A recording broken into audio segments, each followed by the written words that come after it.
EPFO क्षेत्रीय कार्यालय के रूप में ग्वालियर के विकास में जुड़ा एक और आयाम। कर्मचारी भविष्य निधि संगठन की क्षेत्रीय कार्यालय भवन के रूप में ग्वालियर के विकास में एक और नया आयाम जुड़ा है। केंद्रीय श्रम, रोजगार, पर्यावरण व वन मंत्री भूपेंद्र यादव, केंद्रीय नगर विमानन व इस्पात मंत्री ज्योतिरादित्य सिंधिया और केंद्रीय श्रम व रोजगार राज्य मंत्री रामेश्वर तेली ने वर्चुअल और यहाँ ग्वालियर में विधानसभा अध्यक्ष नरेंद्र सिंह तोमर व सांसद विवेक नारायण श्री जवलकर ने फीता काटकर हजीरा थाने में के समय पर नवनिर्मित ईपीएफओ क्षेत्रीय कार्यालय भवन का उद्घाटन किया।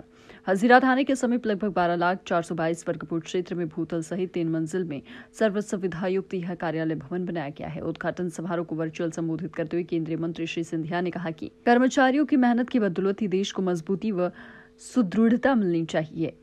इसीलिए कर्मचारियों के हितों की रक्षा करना सरकार का नैतिक दायित्व है। प्रधानमंत्री नरेंद्र मोदी ने इस बात को भलीभांति समझा और सबका साथ, सबका विकास, सबका विश्वास पर सबका कल्याण का नारा देकर कर्मचारियों के कल्याण के लिए सरकार कदम उठाए हैं। उन्होंने ग्वालियर में अंतर्राष्ट्रीय स्तर के एयर टर्मिनल, अत्याधुनिक स्टेशन, एलिवेटेड रोड निर्माण इलाके का उद्योग का उल्लेख करते हुए कहा कि ग्वालियर में विकास के नए नए अध्याय जुड़ रहे हैं। किसी भी देश में हमारे देश के कर्मचारी, हमारे देश की रीढ़ की हड्डी होती है। किसी भी देश का नींव जब मजबूत होता है और उस नींव वर्षों में ईपीएफओ ने अपने सदस्यों को उनकी बचत पर सर्वोत्तम ब्याज भी दिया है। अपनी सेवाओं के सतत सुदृढ़ीकरण के साथ साथ ईपीएफओ ने संगठन के भौतिक ढांचे को भी मजबूत करने की आवश्यकता को बखूबी पहचाना है। पिछले वर्षों में अनेक कार्यालयों के लिए निजी भवनों का निर्माण किया गया।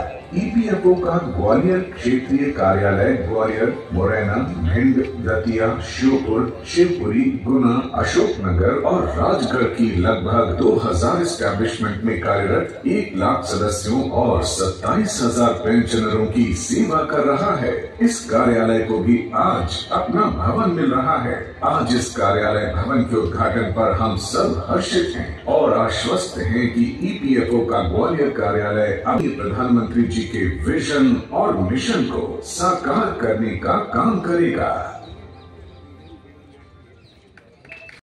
पौधा लगाया था भाई। पौधे जब वृक्ष बनते हैं तो उनको देखकर अलग प्रकार के आनंद की अनुभूति होती है। ऐसे ही आनंद की अनुभूति आज मुझे ईपीएफओ के कार्यालय के उद्घाटन करते समय हो रही है।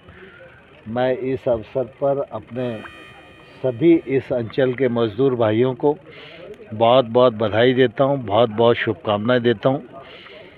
प्रधानमंत्री नरेंद्र मोदी जी के नेतृत्व में, भूपेंद्र यादव जी के मार्गदर्शन में श्रम मंत्रालय और ईपीएफओ दोनों बहुत तेज़ी के साथ अपने आप में गुणात्मक परिवर्तन कर रहे हैं और आम मजदूर को सेवा और उसका हक मिल सके इसका प्रयत्न कर रहे हैं। आपने आज देखा होगा कि एक ज़माना था जब 11 करोड़ 74 लाख खाते हुआ करते थे ईपीएफओ के। आज 30 करोड़ अकाउंट हैं। 4 करोड़ मजदूर हुआ करते थे, आज 8 करोड़ मजदूरों के रजिस्ट्रेशन हैं। कई लोग कहते हैं कि रोज़गार कहाँ है। ईपीएफओ का ये अकाउंट इस बात का प्रमाण है कि रोज़गार कितनी तेज़ी के साथ बढ़ रहा है और अपनी कार्य पद्धति में मज़दूरों का हक मज़दूरों को मिले और उनका वेलफेयर हो सके, इस मामले में ईपीएफओ का बहुत बड़ा योगदान है। यह हमारे देश का 6वां सबसे बड़ा वेलफेयर का ऑर्गेनाइजेशन है। यहाँ कर्मचारियों ने इस पूरे कार्यक्रम की व्यवस्था की, उसके लिए मैं हृदय से उनको धन्यवाद देता हूं और सभी मजदूर भाइयों और बहनों को बहुत बहुत बधाई। आज आपने मृतकों परिजनों को जो है लाभ भी बांटे हैं, सहायता राशि बांटी है। स्वाभाविक ईपीएफओ का ये भी काम है कि कुल मिला के मजदूरों के भविष्य की सुरक्षा करना, उनके सम्मान की रक्षा करना और जब मुसीबत का समय हो तो उनके साथ सहकार करना। अभी धनेला में एक एक्सीडेंट हो गया था, उसमें मजदूरों की मृत्यु हो गई थी, उनके परिजनों को आज हित लाभ मिला है, ये इस बात का परिचय है। 10 तारीख को ग्वालियर के नए एयरपोर्ट के उद्घाटन के प्रधानमंत्री ने वर्चुअल जुड़ने की अनुमति दे दी, किस तरह का ये भव्य है? नहीं, हमारे लिए बहुत प्रसन्नता का बात है। ईपीएफओ के कार्यालय के बाद अब नया एयरपोर्ट भी ग्वालियर को मिलेगा। आपकी ज़्यादा काम कर रहा है, खासतौर पर मजदूरों के लिए, किस तरह का प्रयास? सर्वप्रथम आपने कहा किराए के भवन से अपना भवन। मैं ये कहना चाहूँगी कि ये भवन सभी श्रमिकों, एम्प्लॉयर्स और पेंशनर्स का है, जो कि हमारे स्टेक होल्डर्स हैं। और मुझे इस बात की बहुत अधिक खुशी है कि आज ग्वालियर में हम इस भवन को, उसका शुभारंभ माननीय मंत्री श्रम एवं रोजगार के नेतृत्व में और कर पाए। सबसे बड़ी बात तो कि आप भवन को जिस स्वरूप में देख रहे हैं वो एक आधुनिक भवन की परिकल्पना को पूरी तरीके से दर्शाता है। आधुनिक अर्थात उसी तरीके का आधुनिक जिस तरीके का आधुनिक ईपीएफओ बनता जा रहा है। और जैसा कि आज आप लोगों ने जाना भी होगा कि ईपीएफओ की सदस्य संख्या में एक भारी वृद्धि हुई है। यह भवन 8 जिलों के मेंबर्स, श्रमिकों को, जो कि विभिन्न संस्थाओं से आते हैं, विभिन्न इस्टेब्लिशमेंट्स और स्थापनाओं से आते हैं, उनको सेवाएं प्रदान करेगा और हज़ारों पेंशनर्स को। आगे क्या लक्ष्य रहेगा मजदूरों की करने के लिए? ईपीएफओ की सबसे बड़ी कोशिश होती है, और आज अपने लोगों ने देखा भी, कि त्वरित लाभ प्रदान करना। जल्द से जल्द किसी भी श्रमिक को जब उसको एडवांसेस की ज़रूरत है, उन एडवांसेस को 10 दिन के अंदर ज़्यादा से ज़्यादा लोगों को दिया जा सके जब भी वो मांगे। उनकी पेंशन के प्रकरण यथासंभव उनकी सेवानिवृत्ति के दिन तक तैयार हो सके, और किसी भी दुखद और असामयिक दुर्घटना में हम उनके परिजनों तक पहुंच करके उनके क्लेम्स और उनके बंटवारे जो भी दावे हैं उनको प्राप्त करके उनको सेटल कर सकें। ईपीएफओ की यही कोशिश रहेगी।